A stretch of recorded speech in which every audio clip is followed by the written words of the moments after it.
Actual dilution law है क्या? ठीक है, सिंपल सा ये है कि मान लो अगर तुम्हारे पास कोई ए बी एक्वस में पड़ा हुआ है और ये डिसोसिएट हो रहा है A plus aqueous and B plus aqueous. ठीक है, तो सीधी सी बात है ना, T is equal to zero पे क्या होगा? मान लो इसका अगर सी कॉन्सेंट्रेशन है तो इनका कॉन्सेंट्रेशन क्या होगा? ज़ीरो होगा। बट यही अगर मैं टाइम इक्विलिब्रियम की बात करूं तो डिग्री ऑफ डिसोसिएशन के टर्म में नॉर्मली हम लोग क्या लिखते थे? सी माइनस एक्स, इसका एक्स बन रहा था, इसका एक्स बन रहा था। ठीक है, बट इसी को अगर मैं डिग्री ऑफ डिसोसिएशन अल्फा के टर्म में लिखूं, ठीक है, इन टर्म्स ऑफ अल्फा हम लोग कैसे लिखते थे?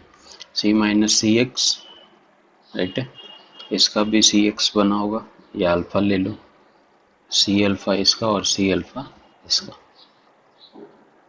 ठीक है, इसको चाहिए तो तुम ऐसे भी लिख सकते हो, सी ब्रैकेट में सी अल्फा। क्लियर हुआ यहाँ तक? ठीक है, अब इसी के बेस पे ये जो तुमने अल्फा निकाला है, इसी के बेस पे जब हम लोग के सी के पी लिखते थे इक्विलिब्रियम में तो कैसे लिखते थे? यहाँ पे मैंने तुमको बोला था कि यहाँ पे के सी और के पी का वर्ड बिल्कुल भी नहीं आएगा, वो केमिकल इक्विलिब्रियम का पार्ट था। यहाँ पे क्या आएगा? के आई आएगा। के आई मतलब आयोनाइजेशन कांस्टेंट। ठीक है, कैसे लिखते थे हम लोग? Concentration of A plus concentration of B plus B minus N upon total concentration. तो के आई कैसे लिखोगे तुम? Concentration of A plus concentration of B minus upon concentration of A B. ठीक है, और इसको हम लोग फाइनली क्या बोलेंगे? Ionization constant. यहाँ तक लिखो, फिर आगे बताता हूँ। ठीक है, नहीं तो एक काम करो, पूरा देख लो फिर देखते हैं। ठीक, अब के आई क्या है अपने पास? ठीक है, के आई मैंने क्या बोला? ए प्लस और बी माइनस अपॉन क्या था अपने पास? A B. हम लोग ने निकाला क्या? के प्लस भी मेरे पास सी अल्फा आया, ये भी सी अल्फा आया अपॉन ये क्या था? सी इंटू वन माइनस अल्फा। ठीक है,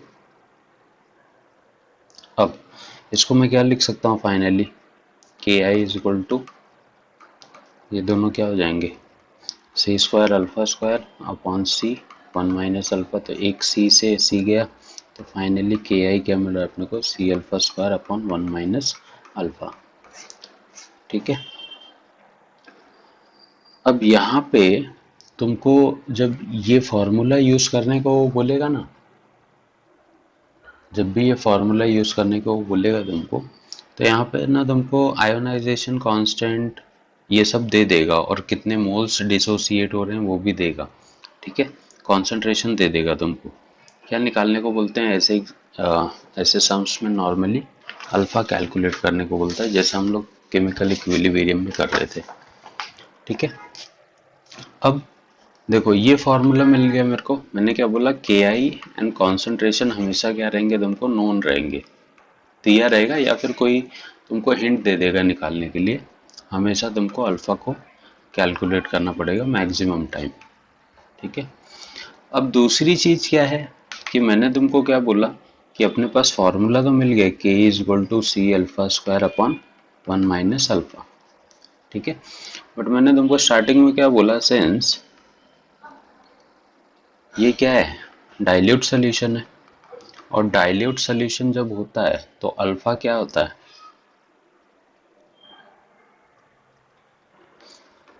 वन से काफी छोटा होता है, राइट है। तो ये जो वन माइनस अल्फा की वैल्यू है, अगर अल्फा बहुत छोटा होगा तो इस पूरी वैल्यू को मैं क्या कंसिडर कर सकता हूँ? Nearly one. तो इसी वजह से आयोनाइजेशन कांस्टेंट क्या मिल जाएगा? अगर ये पूरा नीचे का वन हो गया तो ये क्या मिल जाएगा? सी अल्फा स्क्वायर, और यहाँ से alpha square is equal to क्या मिल जाएगा? के ई अपॉन सी, और alpha is equal to finally K E upon के आई अपॉन सी का रूट। ठीक है, तो फाइनली तुमको डाइल्यूटेड सोल्यूशन के लिए डिग्री ऑफ डिसोसिएशन और आयोनाइजेशन कांस्टेंट में ये रिलेशन देखने को मिलेगा।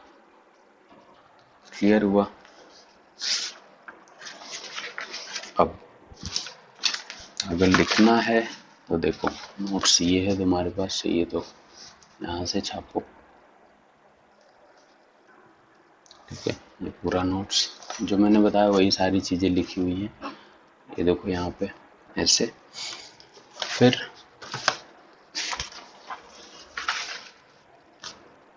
ये, ठीक है। फाइनली देखो अपने को क्या मिला, alpha is equal to root of K upon C. समझा?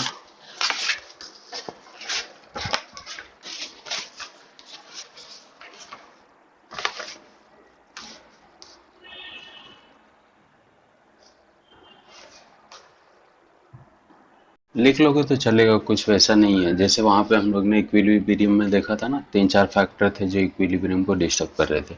तो ऐसे देखो फैक्टर अफेक्टिंग अल्फा, अल्फा के ऊपर वो कौन कौन से फैक्टर हैं जो अफेक्ट कर सकते हैं।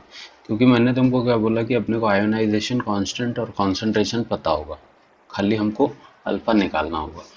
तो देखो फैक्टर अफेक्टिंग अल्फा, ठीक है, इसमें पहला क्या है, नेचर ऑफ सॉल्यूट। ठीक है, नेचर ऑफ सॉल्यूट क्यों इंपॉर्टेंट है कि यही तो डिसाइड करता है वेदर वो वीक इलेक्ट्रोलाइट है या फिर स्ट्रॉन्ग इलेक्ट्रोलाइट है। अगर ये वीक इलेक्ट्रोलाइट है तो लेस देन 1 होगा, तो नीचे वाली वैल्यू हम लोग क्या ले रहे थे, पूरी 1 ले रहे थे।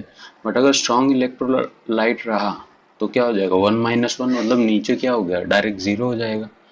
तो ये ऐसे फैक्टर हैं जो क्या कर सकते हैं, अल्फा को इफेक्ट कर सकते हैं। नेक्स्ट लिखते चलो हाँ इनको साथ में।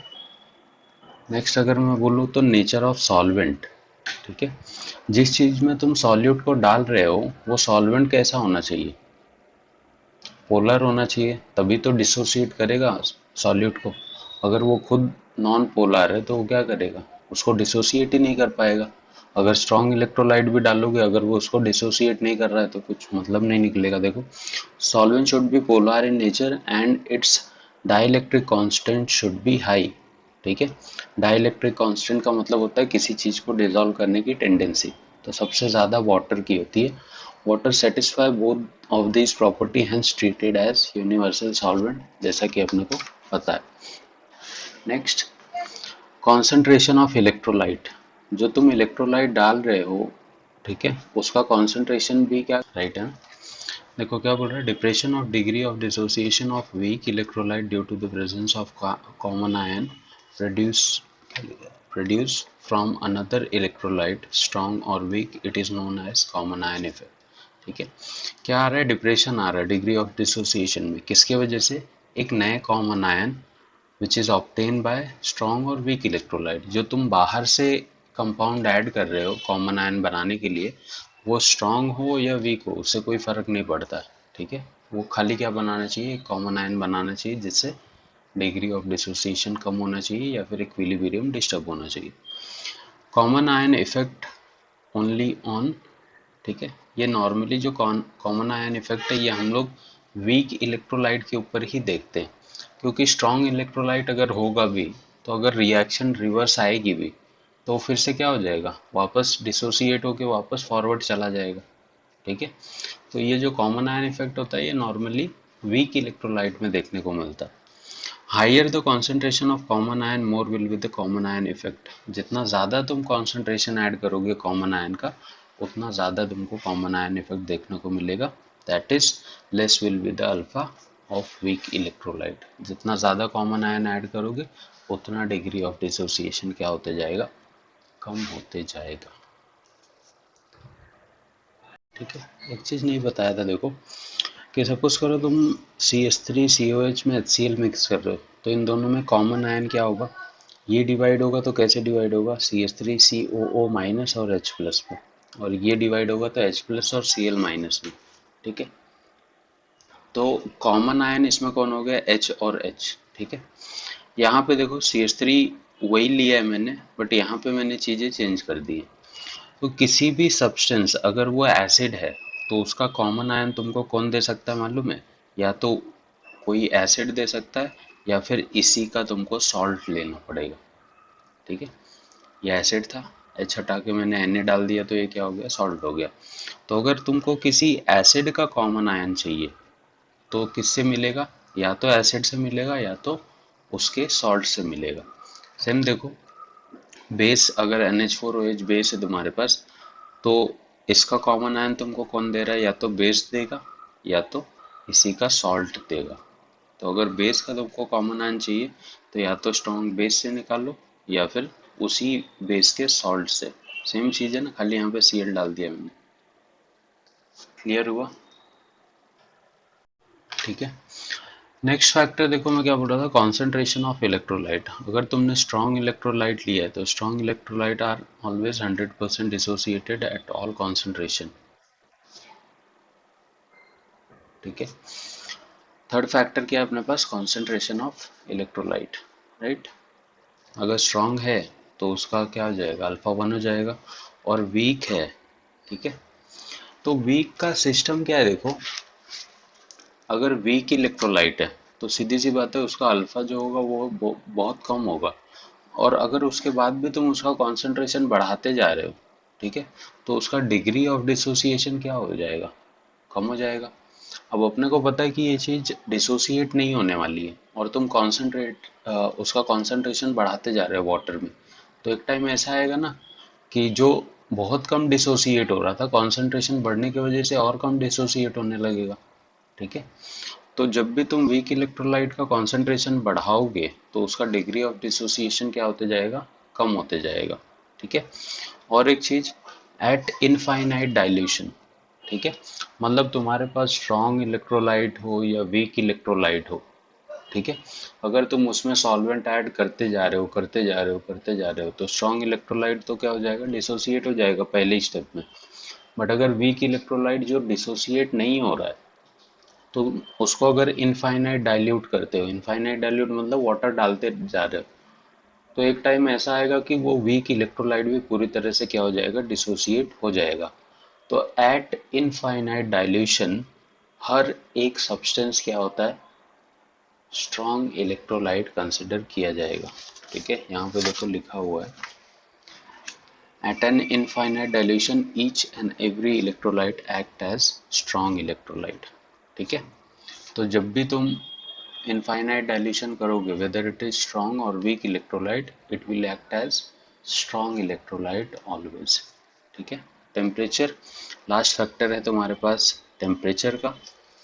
On increasing the temperature, Ki as well as speed of ion increases due to which alpha increases। तुम अगर रिएक्शन का टेम्परेचर बढ़ा रहे हो, ठीक है, तो अगर तुम्हारे पास वीक इलेक्ट्रोलाइट भी है, वीक इलेक्ट्रोलाइट मतलब क्या? उनके बीच का बॉन्ड नहीं ब्रेक हो रहा है, तो तुम टेम्परेचर दे दोगे तो क्या हो जाएगा? उसका बॉन्ड इजीली ब्रेक हो जाएगा, वो भी आयंस में कन्वर्ट हो जाएंगे। ठीक है। तो जैसे जैसे हम लोग टेम्परेचर बढ़ाते हैं वैसे वैसे क्या होगा? डिग्री ऑफ डिसोसिएशन भी बढ़ेगा। It means degree of dissociation is directly proportional to temperature. ठीक है। एक और फैक्टर होता है, तुम लोग समझ सको तो समझ लो, नहीं तो मैं फिर बता दूंगा वापस से। लास्ट फैक्टर है इसका कॉमन आयन इफेक्ट। ठीक है। मान लो तुम्हारी रिएक्शन चलते जा रही है, इसको देखो तो ज़्यादा क्लियर होगा ये वाला एग्जांपल। ठीक है, सपोज करो कि रिएक्शन चल रही है, ए बी था, वीक इलेक्ट्रोलाइट है, और ए प्लस में और बी प्लस में बी माइनस में कन्वर्ट हो जाता है। ठीक है, एक कंटेनर में ये रिएक्शन हो रही है। तुम थोड़े टाइम के बाद क्या करते हो? उसमें एक एसी सब्सटेंस डाल देते हो। ठीक है, ऑलरेडी उस कंटेनर में रिएक्शन चल रहा था, तुमने एक नया कंपाउंड लिया और उसी कंटेनर में डाल दिया, और इस नए कंटेनर की पॉसिबिलिटी क्या है? वो किस में कन्वर्ट होगा? ए प्लस और सी माइनस। ठीक है, तो तुम लोग ने किया क्या देखो, एक जो आयंस है, ठीक है, यहाँ पे भी ए प्लस था और यहाँ पे भी ए प्लस, ये दोनों आयन तो अलग अलग है। हम लोग ने क्या किया? इनका कॉन्सेंट्रेशन बढ़ा दिया, किसी एक आयन का क्या कर दिया? कॉन्सेंट्रेशन बढ़ा दिया बाय एडिंग कॉमन आयंस। जो दोनों में कॉमन थे उसी का मैंने एक और पार्ट लेके क्या कर दिया? उसमें ऐड कर दिया। अब ये तो एक दूसरे से इनका कोई लेना देना नहीं, बट ये तो सेम हो गए, और सेम हो गए इसका मतलब क्या हो रहा है देखो, प्रोडक्ट में क्या एक आयन का कॉन्सेंट्रेशन बढ़ गया। अगर इसका कॉन्सेंट्रेशन बढ़ गया तो ये जितने भी बी थे वापस से इनको कहाँ पे लेके आएगा? ए बी की तरफ। हम लोग ने इक्विलिब्रियम में पढ़ा है ना, अगर प्रोडक्ट में कॉन्सेंट्रेशन बढ़ गया तो वो कहाँ पे भागने लगती है? रिवर्स डायरेक्शन में। तो ए का कॉन्सेंट्रेशन जैसे ही तुम बढ़ाओगे, ये बी सारे क्या हो जाएंगे, ए से रिएक्शन करने लग जाएंगे और वापस ए बी में कन्वर्ट हो जाएंगे। ठीक है, तो जो तुम्हारा वीक इलेक्ट्रोलाइट थोड़ा बहुत डिसोसिएट हुआ था, अब वो भी क्या हो गया, खत्म होने लग गया।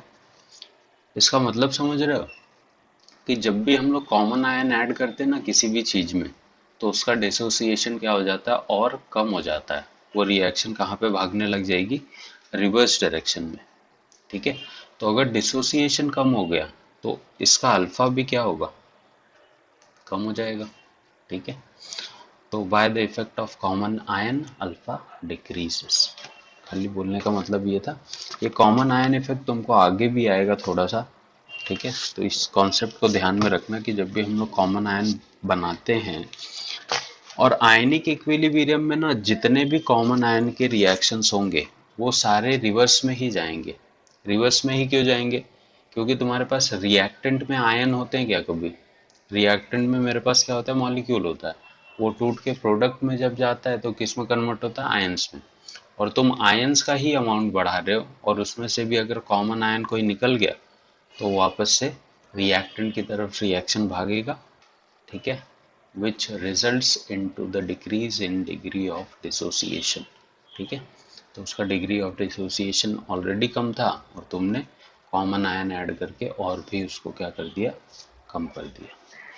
समझा?